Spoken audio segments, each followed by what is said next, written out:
Bismillahirrahmanirrahim. Assalamualaikum warahmatullahi wabarakatuh. Alhamdulillahi rabbil alamin. Alhamdulillahilladzi anzala sakinah fi qulubil mu'minin liyajdadu imanan ma'a imanihim. Allahumma salli ala sayyidina Muhammad wa ala alihi wa ashabihi ajma'in.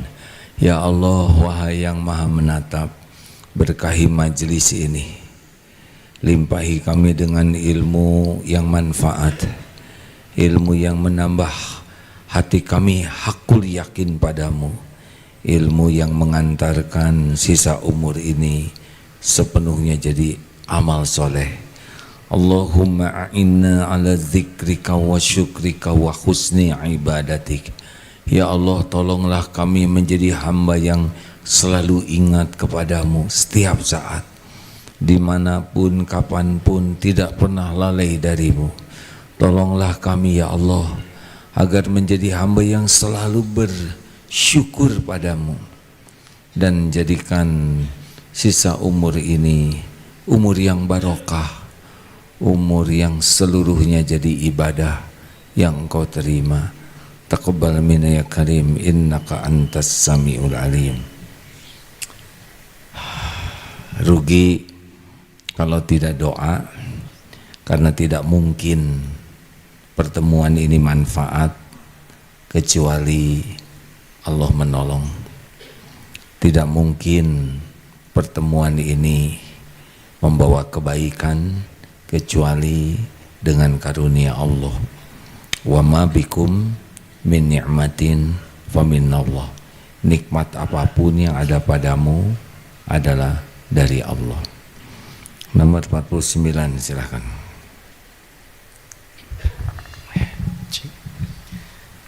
Kajian Al-Hikam nomor 49. Bismillahirrahmanirrahim. Illam tuhsin dhannaka bihi li ajli khusni wasfihi fahassin dhannaka bihi li wujudi muamalatihi ma'aka hal awwadaka illa hasanan wa hal asda ilaika illa mananan. Jika engkau tidak bersangka baik ataupun husnudon terhadap Allah Ta'ala, karena sifat-sifat Allah yang maha baik itu, sangkalah baik kepada Allah karena karunia pemberiannya kepadamu. Tidakkah selalu Ia memberikan nikmat dan karunia-Nya kepadamu? Jika tidak bisa berprasangka baik kepada sifat-sifat Allah yang maha baik, maka berprasangka baiklah kepada Allah dengan limpahan karunia-Nya selama ini. Bukankah yang memberi nikmat kepada kita selama ini adalah Allah? Hadirin, kita diciptakan oleh Allah. Kita asalnya tidak ada, lalu diciptakan oleh Allah khusus untuk jin dan manusia. Cuma satu perintahnya, wa ma khalaqtul jinna wal insa illa liya'budun. Jadi perintah Allah menciptakan kita, Allah penguasa pencipta langit bumi, menciptakan semua yang ada. Tapi khusus bagi yang dua ini, jin dan manusia, perintahnya adalah untuk ibadah. Jadi sebetulnya tidak ribet hidup ini. Kuncinya adalah belajar supaya kenal kepada siapa Tuhan kita, belajar supaya tahu apa yang diperintahkan dan apa yang dilarang, dan yang kedua, lakukan. Sudah itu saja, tidak usah ribet-ribet. Rezeki, karir, dan tetek bengek duniawi ini ketemu nanti dengan kita. Ihfazillaha yahfazka. Jagalah Allah, jagalah keyakinan kepada Allah, Jagalah apa yang Allah perintahkan kita lakukan, yang Allah larang kita jauhi, nanti Allah akan jaga kita. Gini hadirin, tidak usah terlalu stres dengan persoalan rezeki, karir. Nanti juga kita mati kok semuanya, benar? Ini yang ribut-ribut sekarang nanti pada mati nih. Yang segala dilakukan, lama-lama kalau ada umur tua sakit-sakit mati. Nanti lagi begitu saja. Tapi jadi ibadah tidak, itu masalahnya. Ada yang ditakdirkan jadi diberi kekuasaan, ada yang ditakdirkan diberi bagian harta, kedudukan. Itu couplingnya Allah yang ngebagi-bagi. Yang ceramah ini sama, ini juga Allah yang menakdirkan.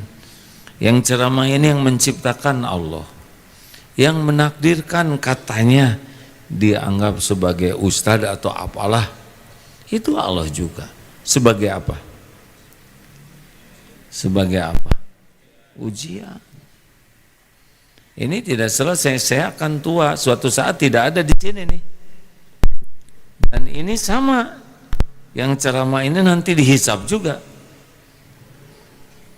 Orang kaya dihisab, pejabat dihisab, politikus dihisab. Beginilah kalau diibaratkan.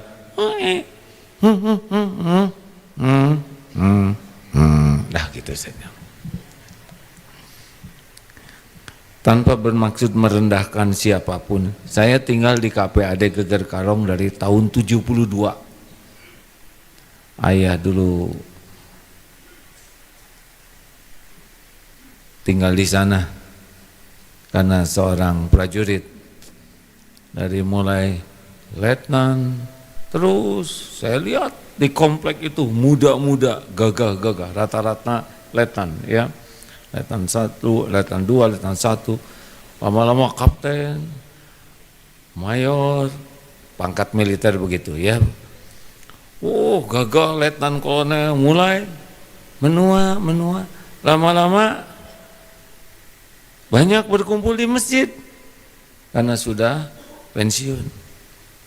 Yang gagah-gagah sama, yang tadinya tongkatnya di sini, lama-lama sebagian di sini. Tidak bisa di sini. Begitu memang sunatullahnya.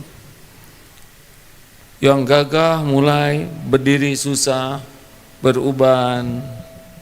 Sama, ayah saya juga begitu, tanpa mengurangi rasa hormat ya. Ini sebuah kenyataan. Lama-lama bergiliran meninggal satu persatu. Saya kira sebagian besar tentara yang gagah di KPAD ini sudah wafat, sudah berganti.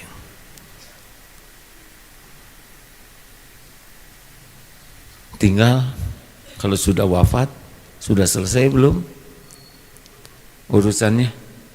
Justru itu yang mulainya itu akan mulai dihitung, dihisab. Jadi kubur, alam barzah itu bukan tempat yang sederhana, bukan tempat yang rileks.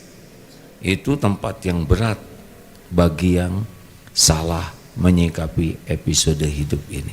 Sebentar kok. Lihat saja politikus-politikus yang manggung-manggung, lama-lama giliran. Setiap orang ada saatnya, setiap saat ada orangnya. Sekarang manggung, lama-lama sepuh, berakhir. Ada yang tidak terlalu sepuh, udahan. Demikian pula ada yang kaya, konglomerat, lama-lama tua, mati. Ini fakta hadirin. Iya. Kita juga mungkin tidak terlalu lama di dunia ini. Jadi harus mengerti betul kenapa kita ada. Untuk apa kita ada. Harus bagaimana nih? Karena kita pasti mati. Kematian itu sesuatu yang pasti, tapi banyak orang yang menganggap remeh. Padahal pulang dari sana, dari sini saja kita bisa mati ini.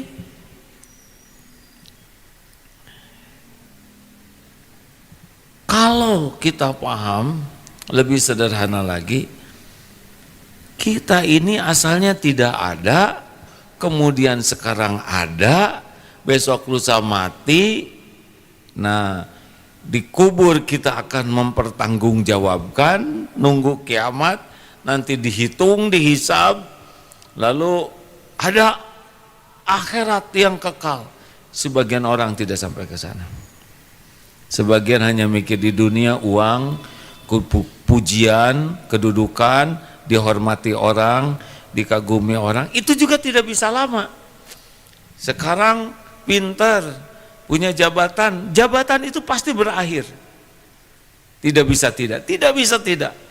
Mau sehebat apapun, diktator pasti berakhir. Benar? Bagi orang yang beriman, hidup ini sederhana. Wa ma khalaqtul jinna wal insa illa liya'budun. Tiadalah sekali-kali kuciptakan jin dan manusia kecuali ibadah. Apa sih ibadah? Ibadah itu benar-benar mengakui, menyadari kita ini hamba Allah, sehingga hidup kita tuh sepenuhnya tunduk, patuh kepada pencipta kita, yang menciptakan kita, yang mengadakan, yang ngurus kita, patuh sambil nunggu mati, begitu. Nah, intisarinya dari ibadah itu adalah husnuzon kepada Allah, berbaik sangka kita diciptakan Allah, semua perintah Allah itu pasti baik, Allah yang menghidupkan kita. Masih ingat? Coba nikmat apa yang pertama? Ini ibu-ibu yang putih dari mana nih? Kerudungnya? Kan? Ibu dari Bekasi. Oh, dari MT Al Mubarak Sejati. Masya Allah. Ibu putih-putih semuanya. Kerudungnya ya.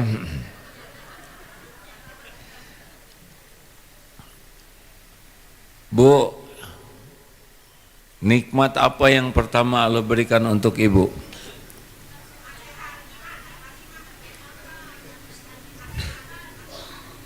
Yang keras, Bu. Oh, ya. Sabar hadirin. Kita harus tabah. Mana MT Hamilul Quran? Alhamdulillah.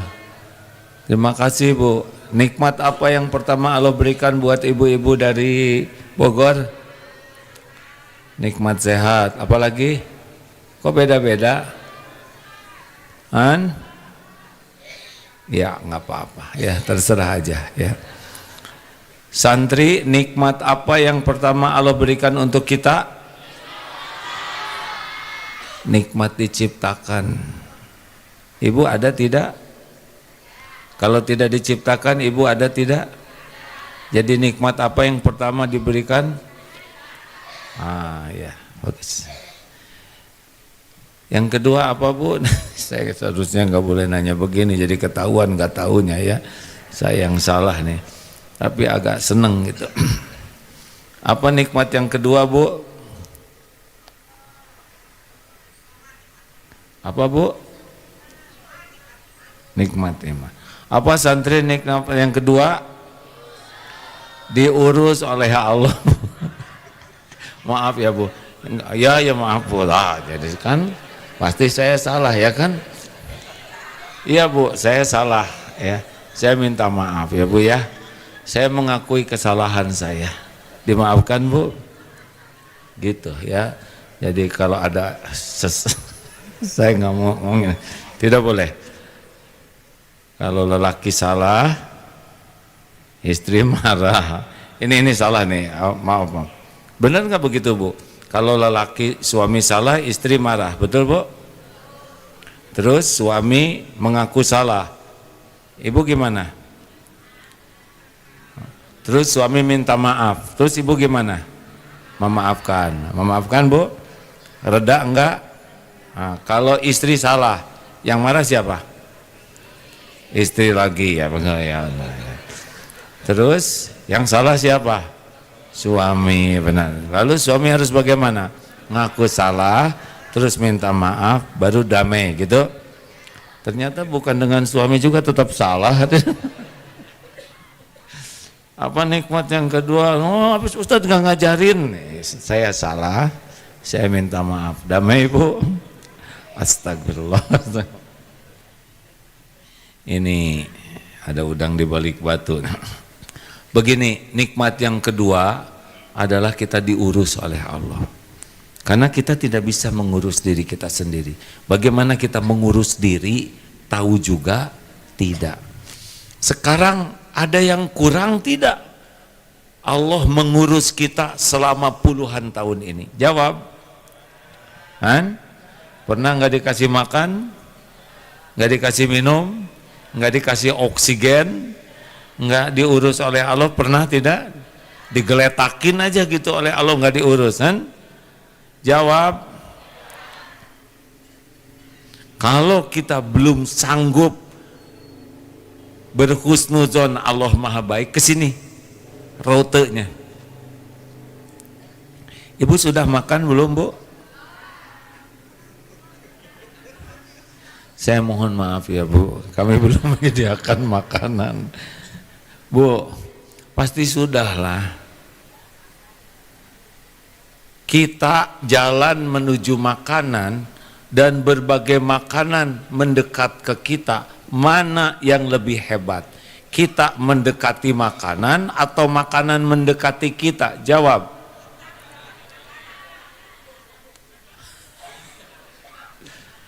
Iya Bu, khusus buat Ibu boleh ya.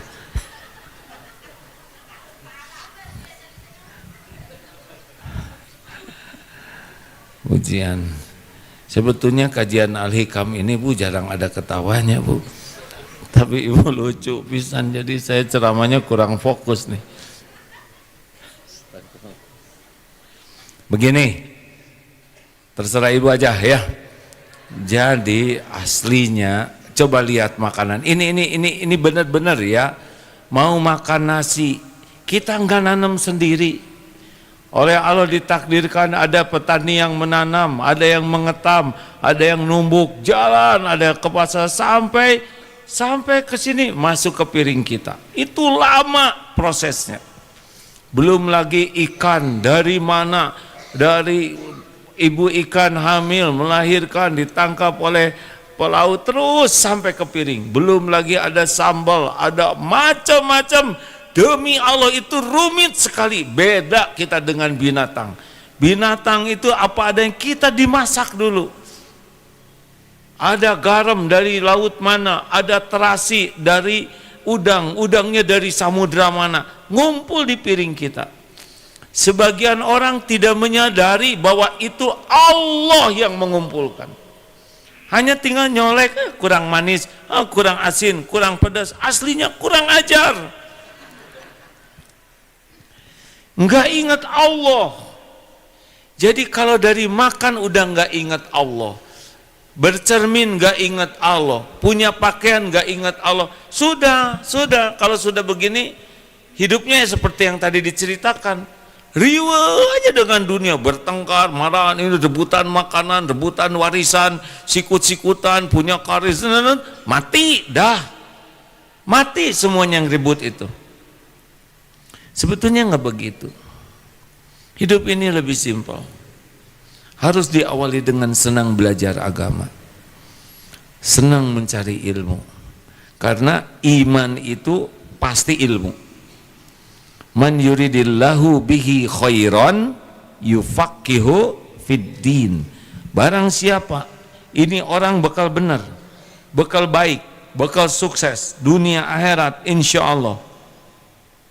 Yang Allah beri adalah paham agama. Jadi kalau mau tahu apa yang paling wajib kita lakukan, ilmu. Tebak, ibadah dulu, ilmu dulu. Sholat dulu, ilmu dulu. Bagaimana bisa sholat? Gak ada ilmunya kan? Nah inilah awal mengapa orang hidupnya ya tidak sesuai dengan semestinya adalah tidak belajar. Jadi kalau mau tahu musibah pertama bagi kita adalah musibah hari bertambah ilmu tidak nambah. Kita sering merasa musibah itu kehilangan sendal, kehilangan jepit, kehilangan kaos kaki, kehilangan kesempatan bertambah ilmu, itu musibah. Ilmu apa yang paling penting? Ilmu apa yang paling penting? Santri, ilmu apa yang terpenting? Ilmu mengenal Allah. Kalau tidak kenal kepada Allah, tidak kenal ikhlas, tidak kenal syukur, tidak kenal sabar, tidak kenal tawakal, tidak kenal ridho. Kalau orang tidak kenal Allah, dia akan menuhankan harta, gelar, pangkat, jabatan, penampilan, popularitas, syahwat, amarah, menuhankan dirinya atau menuhankan nafsu, menuhankan setan, karena dia tidak kenal kepada Allah. Makanya pendidikan di Indonesia sehebat apapun ujungnya mati semuanya, betul? Hanya yang mengenal Allah. Wah, di negara kita ini harus itu, benar, bagus. Tapi kalau tidak kenal Allah, dia nggak akan bisa jadi orang yang betul-betul berakhlakul karim. Nggak bisa. Kenapa orang korupsi? Kenapa orang maksiat? Kenapa orang zina? Karena dia tidak yakin ada yang maha melihat. Tidak yakin dirinya itu akan menghadapi hisab. Kalau orang yakin ada Allah, Allah melihat, mendengar, menyaksikan, semua perbuatan dicatat, ada balasannya, gak mau. Kenapa ibu-ibu ngobrolnya banyak? Segala diceritakan, segala diobrolkan, segala dikomentari. Apa Bu penyebabnya? Bu?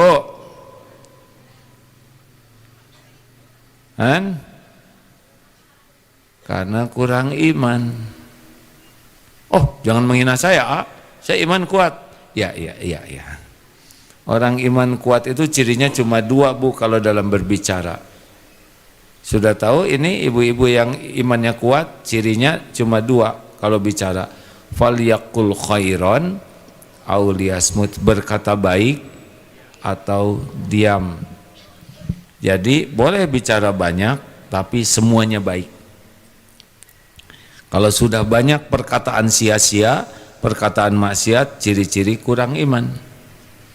Nah, maka tidak mungkin orang memiliki akhlak baik, akhlakul karimah, kecuali dia yakin ke Allah.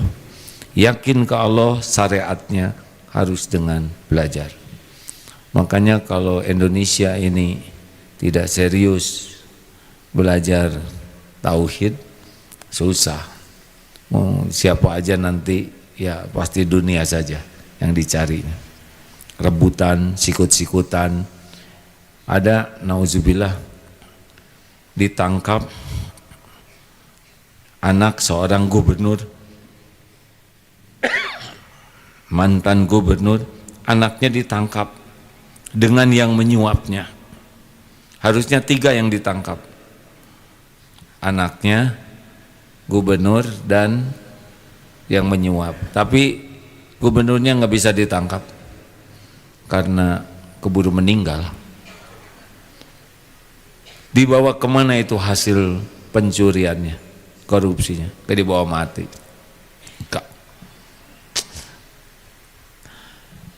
Yang kedua, apa yang paling penting dalam hidup ini sesudah belajar? Sederhana, amalkan. Dapat ilmu senyum, senyum. Dapat ilmu sedekah, sedekah. Dapat ilmu menahan marah, tahan marah. Dapat ilmu memaafkan, maafkan. Gitu aja, nggak harus kita tahu semuanya sekaligus. Yang penting dapat ilmu, amalkan. Allah lihat tidak kita dapat ilmu? Siapa sesungguhnya yang ngasih ilmu?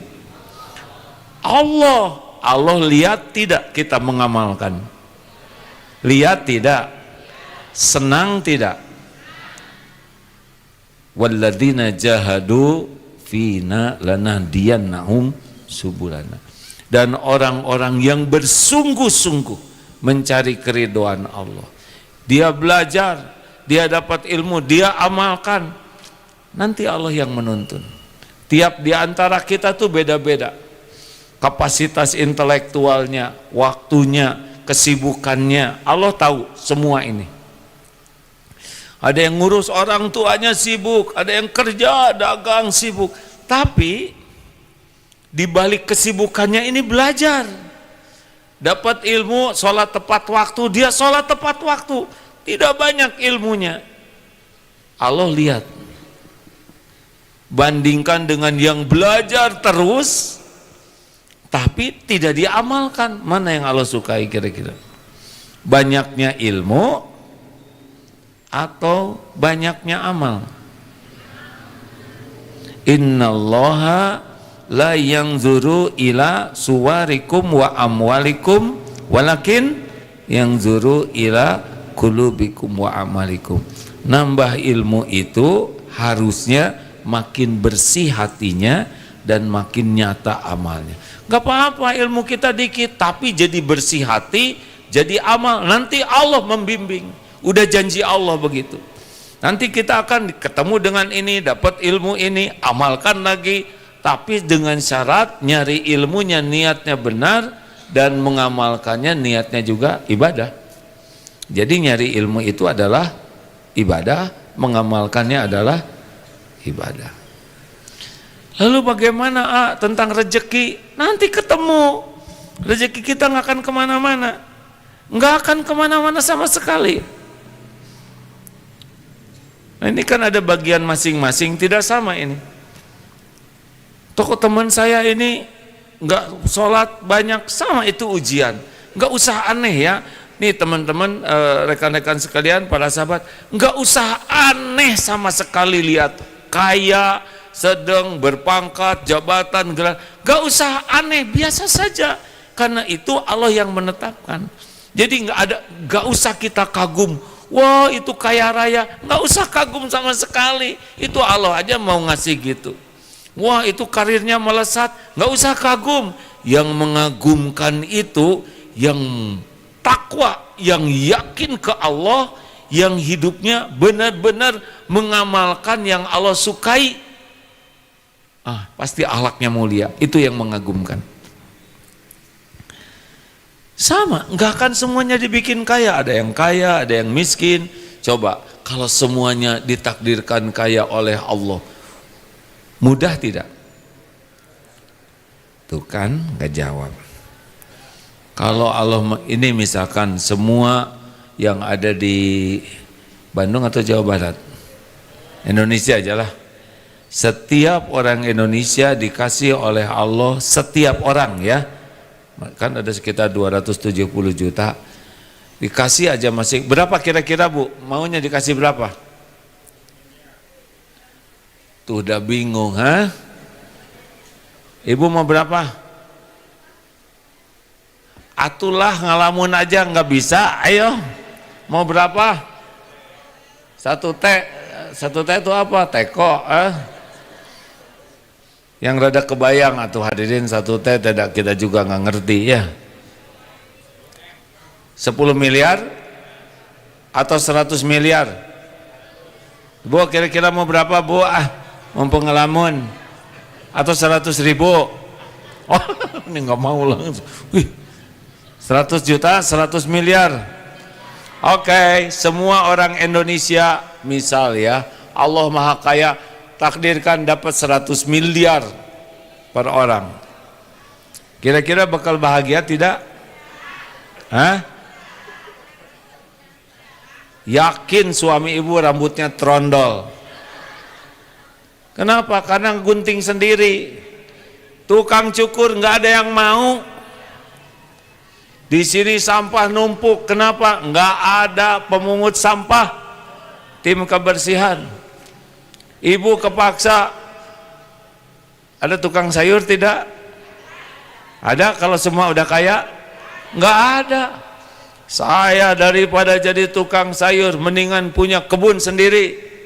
Dia beli tanah. Yang nyangkul siapa? Dirinya sendiri. 100 miliar. Ayo. Ini pasti gondrong santri nih. Gak ada yang nyukur, masa 20.000, amit-amit 100 miliar. Gak ada guru ya nggak, masing-masing bikin sekolah dan muridnya dirinya sendiri. Tentara, ini ada tentara, ayo kita perang, amit-amit, komandan aja. Dia udah kaya, repot. Berantakan. Makanya kekayaan itu bukan tanda spesial, kecuali orang ditakdirkan kaya dan diberi iman, baru itu spesial. Utsman bin Affan, Abdurrahman bin Auf, dan sahabat-sahabat Nabi yang kaya tapi kuat iman, baru itu mempesona. Kasih jabatan, Hitler juga Allah yang menakdirkan. Mau cetung, Lenin, orang-orang yang siapapun yang jadi pemimpin, kepala negara atau jabatan apapun, bukan karena hebat, karena Allah mau saja menakdirkan itu sebagai ketentuan Allah yang Allah kehendaki, ujian saja kalau bagi orang beriman. Jadi jangan kagum, itu enggak, nanti juga berakhir kok. Kalau kita sudah tidak kagum, tidak mengagung-agungkan duniawi ini, hidup kita lebih tenang. Kalau kita sudah mengagung-agungkan harta, gelar, pangkat, jabatan, pasti enggak tenang. Yang harus kita agung-agungkan adalah Allah, baru bahagia hidup ini. Sepanjang mengagung-agungkan, misalkan nih emak-emak ini, emak-emak mengagungkan glowing. Tahu glowing? Yang di pernis itu skincare. Mak, mama, mama, ibu sekarang terkagum-kagum ke kulit ibu. Jadi tenang atau jadi gelisah? Gelisah, takut peot.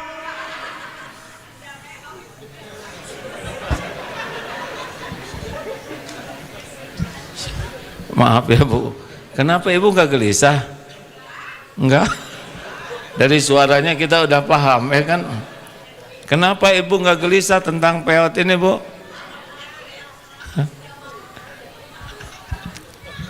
Sudah selesai masa gelisahnya, mungkin bab kulit ya. Yang berat itu yang masih bisa dibetot ya. Kalau udah dibetot langsung meot, udah bebas, udah merdeka lah ya. Artinya apa? Dengar dulu. Kalau kita kagum mengagungkan sesuatu, kita jadi ingin punya sesuatu. Tapi kalau kita mengagungkan Allah, keinginan kita cuma ingin dekat dengan Allah. Coba yang mengagung-agungkan atasannya, misalkan gubernur, pengen dekat dengan gubernur. Tapi pas gubernurnya diborgol, dia langsung lari.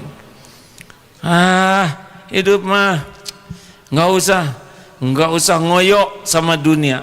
Kita kerja keras, kerja cerdas, kerja berkualitas sebagai ibadah. Nggak harus kok kita kerja menghasilkan ini. Kok teman saya kerja segitu dapat segini, saya kerja keras segini, kok dapatnya segini? Gak apa-apa. Yang penting barokah. Gak usah ngebanding-banding. Enak tidak begitu? Nah makanya kuncinya harus belajar. Ini gini-gini tuh luar biasa manfaatnya. Kemudian dapat ilmu, amalkan. Sekecil aja ilmu apapun, kalau ini kebaikan, amalkan. Dapat ilmu, sedekah, sebisa mungkin sedekah. Allah tahu kok uang kita cuma dikit ya. Tapi dari yang dikit itu Allah juga lihat kita mengamalkan. Mungkin cuma 500, 1000 sedekahnya, gak ada masalah. Tapi Allah melihat ini sudah mengamalkan. Nanti Allah yang nambah rezekinya. Dari mana saja, tidak harus kebayang, tidak harus kepikirkan, tidak harus terduga, tidak harus, rezeki itu tenang saja. Apa yang harus kita takutkan dengan rezeki? Rezeki itu urusan Allah. Urusan kita adalah beribadah, kerja jadi ibadah, dagang jadi ibadah. Lakukan saja. Laku enggak laku ada Allah yang ngatur. Tapi kerja dengan niat benar, dengan cara yang benar, dengan banyak doa, dengan tawakal, itu udah jadi poin. Cirinya apa? Bahagia. Tenang. Ini ada apa? Akhlak, boleh pinjamkan mikrofonnya? Udah mulai jualan belum, Dek? Sudah. Bagaimana rasanya jualan? Ya lumayan. Lumayan. Apa yang kepikir tentang jualan kemarin? Yang pertama yaitu percaya lebih bahwasanya kita itu berikhtiar pada Allah, dan kita yang tahapan awal itu proses mencari rezeki, dan selalu saat kita dalam keadaan sepi, kita selalu mengajak Allah dan mengajak Rasulullah. Hah? Maksudnya kita selalu berzikir pada Allah, selalu berpikir bahwa rezeki itu dari Allah Subhanahu wa taala. Dapat? Cukup? Cukup. Yang benar. Kok telat jawabnya, Han? Cukup. Apa yang paling didapat selama latihan jualan kemarin? Itu prosesnya. Kan? Prosesnya. Untuk menawar-nawarkan orang dalam produk-produk kita. Yang paling mahal dari sebuah dagang adalah yakin Allah yang ngebagikan rezeki. Tenang, betul? Laku tidak laku nggak ada masalah. Jadi keuntungan terbesar dari sebuah ikhtiar adalah nambah yakin ke Allah. Yang kedua, nambah pahala. Perkara jumlahnya, Allah aja. Jelas? Ini lagi musim berkuda. Apa sih kuda lagi? Apa sih yang paling penting dari berkuda? Jawab. Han? Mana nggak ada yang jawab begini. Apa yang paling penting dari berkuda? Nambah yakin ke Allah. Mau apa capek-capek ancul-anculan, ya kan? Kalau enggak nambah iman dan tidak nambah amal soleh. Yang penting dua itu. Iman nambah, amal nambah, barokah.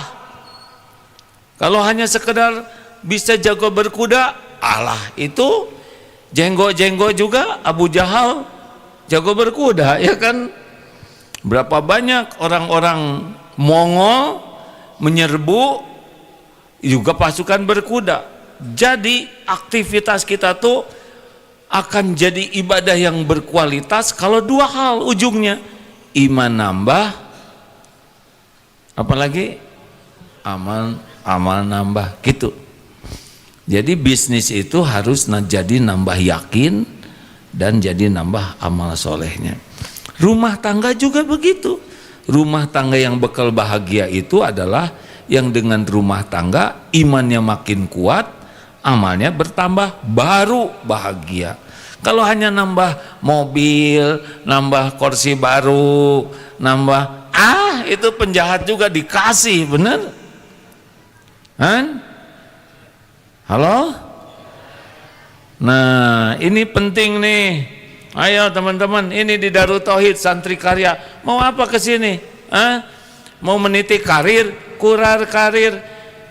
Di sini ketua yayasannya mentok. Ini karyawan 1.400, mustahil semuanya jadi ketua yayasan. Nggak mungkin. Harus bagi-bagi, ada ketua, ada ini, ada bagian ini, ada bagian cleaning service, ada yang bagian apa tuh yang mengunyah tuh catering. Apa yang salah? Ada yang bagian catering, ada yang bagian sound system, ada yang bagian nyiapin air. Ini macam-macam di sini. Nggak mungkin semuanya jadi kiai di sini ngabring 1400 ceramah, bising. Siapa yang dengar? Harus dibagi-bagi. Siapa yang paling mulia dari 1400 santri karya Darut Tauhid? Yang paling kuat imannya, yang paling jadi amal kesibukannya. Mungkin Hamim dan kawan-kawan yang ada di tempat sound system, atau mungkin ini yang ada di belakang layar. Ini kan tadi pagi aja siaran pagi gini live 10.400 orang yang nonton. Yang bicara satu, tapi berapa banyak yang ngeset semuanya di belakang. Tidak kelihatan mana yang paling besar pahalanya. Yang ceramah belum tentu. Ada riaknya, ada ujubnya. Mungkin yang ngeset sound system, yang nyiapin genset dibagi-bagi. Makanya di Darut Tauhid ini teman-teman, kalau kerja hanya nyari meniti karir, rugi. Tenang, itu nggak akan kesini hanya nyari gaji, rugi. Pasti nggak cukup. Kesini untuk meningkatkan iman, keyakinan, dan di sini untuk meningkatkan amal soleh. Demi Allah, itu rezeki termahal. Nanti dari mana aja rezeki.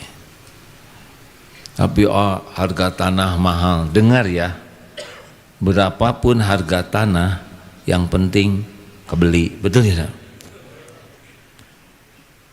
Jangan ngomong mahal. Mahal itu karena kita nggak punya uang, ya. Coba rumah 10 miliar, mahal atau murah? Murah katanya. Hebat ibu. Tapi terserah ibu ya. Tapi adik kakak saya sudah punya rumah, saya ini gagal, belum punya rumah. Kenapa? Emang ke sorga harus punya rumah? Yang harus itu punya rumah di sorga. Di dunia ngontrak gak apa-apa, tapi rumahnya sempit. Mau membesarkan rumah kontrakan? Tidak lagi ibu. Terserah ibu, Bu. Aduh, ini luar biasa. Ibu nggak capek dari sana ke sini? Bu, ini rumah misalkan ukuran berapa sih? 36, tapi ingin serasa ukuran 200. Ngebongkar rumah tetangga jadi masalah. Mau tahu cara melapangkan rumah murah meriah? Mau tahu tidak? Baca surat Al-Baqarah. Emang kalau dibaca Al-Baqarah rumah tetangga dijualin? Bukan begitu. Dengar, gini, ini rahasia ya.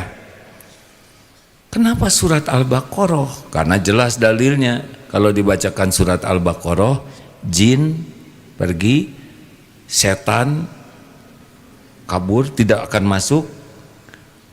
Kalau sudah jin yang ganggu pergi, setan tidak masuk, sihir tidak mempan, itu suasana rumah adem. Tidak ada pertengkaran, tidak ada sikut menyikut, tidak ada emosi, tidak ada perbuatan maksiat, karena rumah itu dipenuhi malaikat. Lega, sekarang punya rumah luas, nggak pernah dipakai baca Quran, sempit. Sempitnya dari mana? Bertengkar terus, sikut menyikut, marah-marah, jadi rumah tuh sempit. Sempitnya rumah tuh karena tidak barokah. Nah, yang kasihan itu rumahnya kecil, penghuninya banyak, tidak ada yang baca Quran. Itu namanya kejepit, menderita. Jadi rumah itu tidak enak itu karena banyak jinnya. Walaupun enggak kok, saya enggak kelihatan, enggak usah kelihatan, kelihatan lebih masalah lagi yang banyak setannya, Apa cirinya? Marah-marah, banyak melakukan perbuatan yang tidak baik di rumah itu, bertengkar, lihat yang tidak bagus. Nah, cara ngusirnya adalah banyak baca Quran, diantaranya surat Al-Baqarah. Tapi panjang, ada nggak Al-Baqarah yang pendek? Minimal ayat kursi dan 2 ayat terakhir. Kalau mau dibaca bagus. Nah ini kalau diamalkan ya, sampaikan Rasulullah dalam salah satu perang, dalam berkecamuk sekali perang, yang dipanggil oleh Rasulullah, tahu siapa? Siapa yang membaca surat Al-Baqarah? Jadi Rasulullah itu memanggil sahabat yang membaca surat Al-Baqarah tiap waktu, tiap hari, dan itu diajak jadi paling depan. Kenapa? Karena paling banyak pertolongan Allahnya. Sama di Darut Tauhid juga nanti. Setiap pimpinan di Darut Tauhid kalau ingin dilindungi Allah dari tipu daya setan, setannya tidak mempan kepada dia, jinnya juga tidak mengerubungi dia, sihirnya tidak mempan, baca Al-Baqarah. Mulai mikir, tadi mah rada ringan harus belajar, tapi ngamalin Al-Baqarah ini gimana ya? Saya belum bisa baca karena terbata-bata. Setel murotal Al-Baqarah, ikuti. Insya Allah nanti kita lihat bagaimana Allah yang maha menyaksikan. Allah tahu kita nyetel, Allah tahu kita mendengarkan, Allah tahu kita belum bisa ya, tapi belajar. Allah juga tahu kita terbata-bata, tapi ingin. Allah menilai semuanya. Bagi yang sudah biasa, jangan tinggalkan itu. Ke depan semua pimpinan di Darut Tauhid minimal itu harus, supaya dia dilindungi Allah dari tipu daya setan. Di antara ikhtiarnya seperti itu. Belajar, amalkan dengan ikhlas, belajar, amalkan dengan ikhlas. Sudah begitu saja. Kerja, kuliah, rumah tangga, tapi setiap dapat ilmu amalkan, dapat ilmu amalkan, gitu aja. Nanti rezeki akan ikut sendiri, nggak akan kemana-mana kok. Apa yang untuk kita bakal ketemu. Satu-satunya penguasa takdir adalah Allah. Tanpa Allah izinkan tidak ada yang bisa terjadi apapun, baik nikmat maupun musibah. Terima kasih. Ada yang akan menanyakan, melengkapi, silakan. Ada? Oh, kita simak ayatnya ya. Silakan Ustaz. Ayat Bismillahirrahmanirrahim, surat An-Nahl ayat 97. An-Nahl 97. A'udzu billahi minasy syaithanir rajim. Bismillahirrahmanirrahim. Man 'amila shalihan min dzakarin aw untha wa huwa mu'min falanuhyiyannahu hayatan thayyibah wa lanajziyannahum ajrahum bi ahsani ma kanu ya'malun. Barang siapa man 'amila shalihan min dzakarin aw untha, barang siapa yang mengerjakan amal soleh, amal-amal kebaikan, dan dia beriman kepada Allah, baik laki-laki maupun perempuan dalam keadaan iman kepada Allah, maka sesungguhnya akan kami berikan kepadanya hayatan thayyibah, kehidupan yang baik, dan sesungguhnya akan kami beri balasan kepada mereka dengan yang lebih baik dari apa yang telah mereka kerjakan. Jadi bahagia itu bukan karena pintar, gelar, pangkat, jabatan, enggak, itu casing aja. Bahagia itu tergantung dua hal, iman dan amal soleh. Makin kuat iman, makin bahagia, makin kegiatannya jadi amal soleh, makin bahagia. Perkara tetek bengek duniawi ini nanti akan datang, gak akan kemana-mana. Tapi kita kan harus kerja keras, nanti Allah yang menuntun kita. Allah akan memberi kemampuan kita kerja efektif. Apakah kita perlu ngoyo? Enggak perlu. Ngoyo itu adalah bagaimana iman makin kuat dan memperbanyak amal solehnya. Enggak usah agresif, tenang aja lah. Yang ngebagikan nikmat itu Allah. Dekati Allah, Allah akan mencukupi kita. Kalau gitu kerjanya nanti enggak profesional. Orang yang kuat iman dan menjadikan pekerjaannya jadi amal soleh mesti profesional. Kalau dia jadi pedagang, pasti pedagang yang hebat. Kalau dia jadi pejabat, pasti pejabat yang adil. Kalau dia jadi seorang lelaki, pasti baik sekali ke keluarganya. Kalau orang punya iman dan amal soleh, jadi apapun dia pasti paling berkualitas. Gitu. Kalau ibu kuat iman, mesti ibu jadi ibu yang sangat baik kepada suami, kepada keluarganya, kepada lingkungannya. Gitu Bu. Jadi kalau ibu kurang bahagia artinya apa Bu? Kurang uang. Ya, baik ya. Pokoknya apa aja yang membuat ibu bahagia mah enggak. Kurang iman dan uang. Ya boleh lah, sudah lebih baik jawabannya. Silakan, ada pertanyaan? Tidak ada? Terima kasih. Ya, Dek.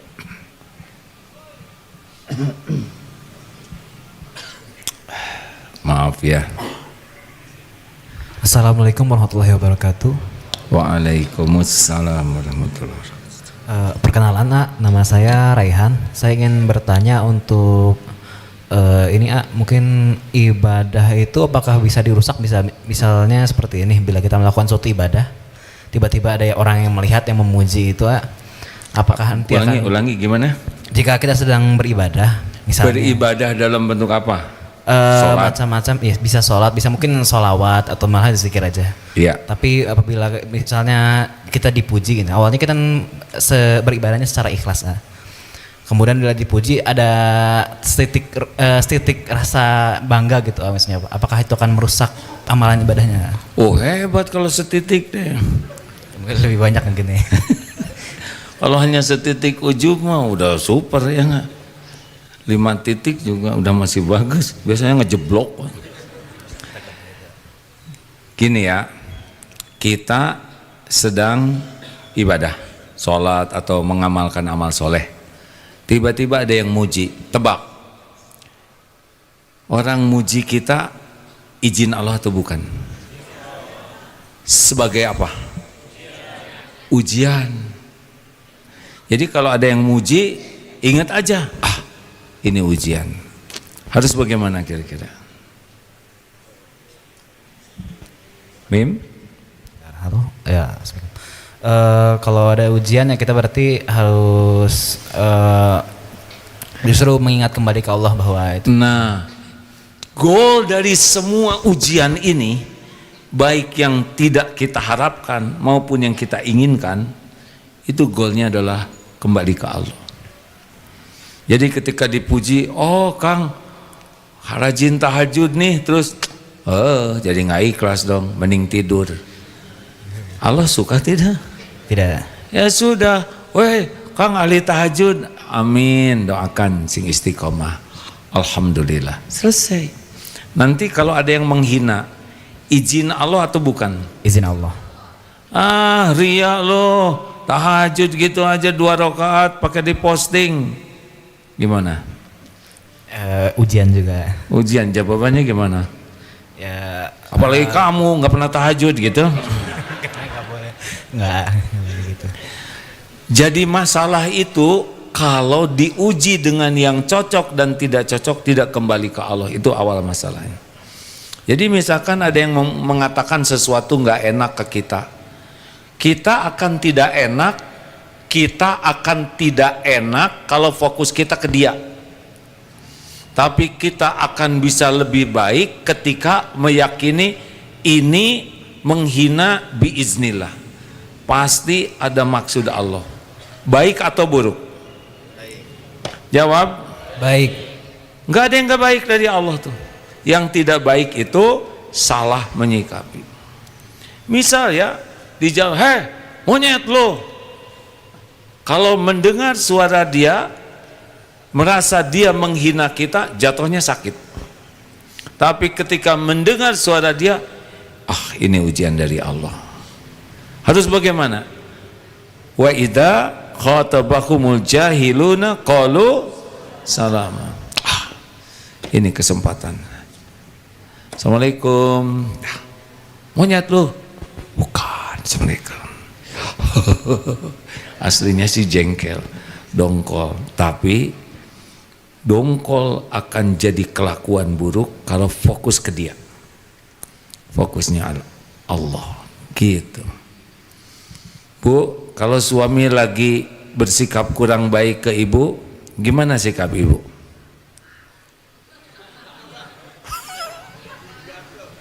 Digas gitu bu. Ini yang solehannya gimana yang diam aja gitu bu. Coba berikan, ini penting, ini pernyataan kaum keibuan. Kalau suami misalkan perkataannya kurang enak didengar, apa yang ibu lakukan bagusnya? Diam, karena kalau dilawan semakin marah suaminya. Gitu ya? Begitu. Iya. Jadi ibu diam aja. Iya, lebih baik diam saja mengalah. Diamnya sambil ngapain bu? Ngasah Ya, pisau atau? juga sih. Ngegerutu juga ya, nangis lah. Oh nangis, jadi bukan diam sambil nangis gitu bu. Hasilnya gimana bu? Gini bu, ibu tinggal milih mau jadi air atau mau jadi api. Air, mau jadi air. Nah bagus. Jadi diseblok bukan begitu. Gini caranya ya bu. Aduh maaf nih. Semua orang di sini berbaik sangka saya saum. Jadi harus ada acting lebih kan. Beginilah kalau santri berbaik sangka semuanya. Walaupun haus tetap.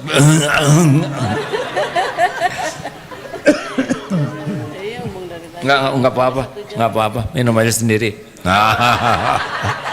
Basa-basi. Bukan basa-basi, emosi bu. Begini bu, kalau ada yang tidak enak akan naik. Jadi tersinggung, kecewa, sedih, kesel itu normal. Kuncinya adalah diam. Benar kata ibu. Tapi diam tuh mau ngapain? Mematung? Enggak. Diam sambil zikir. Apa zikirnya coba?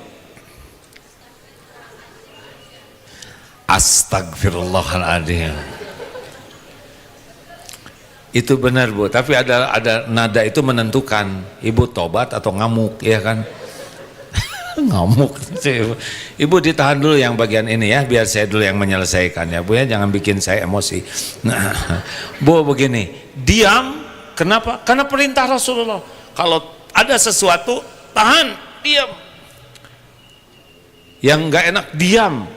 Jangan reaktif. Kemudian zikir. Zikirnya apa?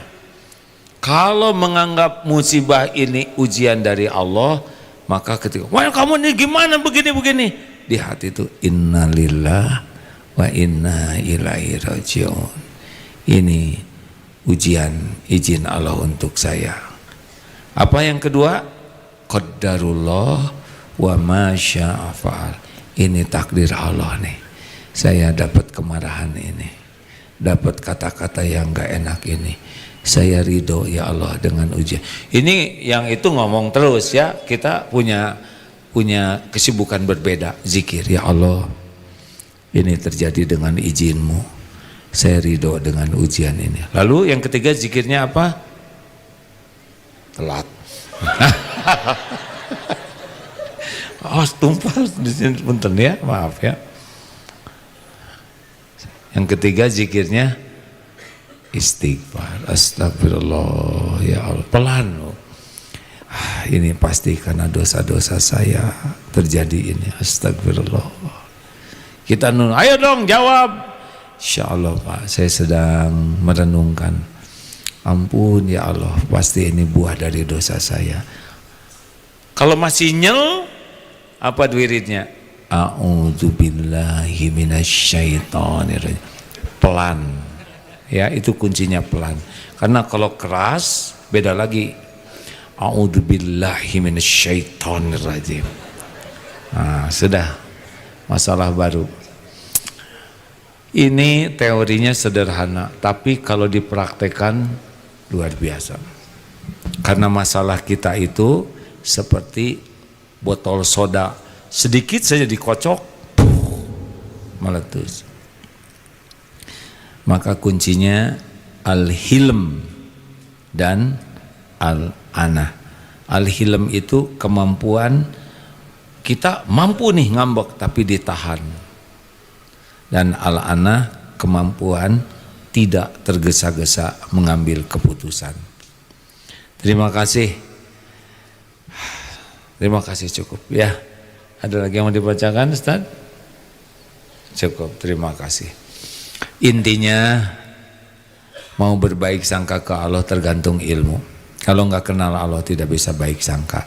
Kalau mau berbaik sangka ke Allah belum sanggup memahami dalilnya, maka tafakuri pemberian Allah selama ini. Orang tidak Islam, kita Islam. Orang tidak sholat, kita sholat. Orang tidak ngaji, kita ngaji. Orang hidupnya menderita, kita dilapangkan. Orang dalam keadaan terjepit, ya kita dimudahkan. Nah, banyak melihat karunia ini akan membuat kita husnuzon kepada Allah. Jangan sibuk dengan yang tidak ada, jangan sibuk dengan yang belum terjadi. Sibuklah memikirkan nikmat yang Allah berikan. Ini santri STAI yang mau ke Jepang, adakah? Acungkan tangan. Mana? Ngacungnya pelit betul ya nggak? Ya. Nah, begini kan nggak ketahuan ya. Mana? Oh, alhamdulillah. Berapa ratus yang akan ke Jepang tuh Ustaz? Kepala rektornya ada. Nah, nanti adik-adik penting ilmu tauhid. Karena di sana beda situasinya dengan di sini. Tapi kalau tauhidnya kuat, dimanapun berada, wa huwa ma'akum aynama kuntum wallahu bima ta'maluna basyir. Dan dia, Allah, bersamamu dimanapun kau berada, dan Allah maha melihat apapun yang kau kerjakan. Tahu amalannya yang paling top supaya cepat kuat iman? La yazalu lisanuka ratban min dzikrillah. Hendaklah lisanmu selalu basah menyebut nama Allah. Itu paling paten untuk menguatkan iman. Tidak pernah berhenti berzikir. Fadkuruni adzkurkum. Maka zikirlah padaku, aku ingat padamu. Allahumma sholli ala Sayyidina Muhammad wa ala alihi wa ashabihi ajma'in. Ya Allah, wahai yang maha mendengar, Engkaulah yang mendengarkan apapun yang terucap. Hujamkan pada diri kami hanya ilmu yang Engkau ridhoi ya Allah. Hilangkan dari diri kami semua ilmu yang tidak manfaat. Ya Allah, bimbing agar kami bisa mengamalkan ilmu dengan ikhlas dan istiqomah. Allahumma inna nas'aluka imanan kamilan wa yaqinan sadiqan wa qalban khashi'an wa lisanan dzakiran wa amalan mutaqabbalan. Wahai Allah yang maha mendengar, karuniakan kepada kami iman yang sempurna ya Allah, keyakinan yang benar, yang bersih, yang lurus. Karuniakan kepada kami hati yang selalu ingat padamu, ibadah yang khusyuk, lisan yang selalu basah menyebut namamu, dan kesibukan yang menjadi amal yang Kau terima. Wahai Allah yang maha mendengar, Catatkanlah kami semua menjadi hamba-hamba yang Engkau cintai, yang mencintaimu, yang Engkau rindukan, dan kami pun sangat merindukanmu. Jadikan umur yang tersisa ini benar-benar seluruhnya hanya untukmu ya Allah. Jadikan apapun yang kami lakukan hanya untukmu ya Allah, hanya karenamu, hanya ingin agar Engkau ridho kepada kami.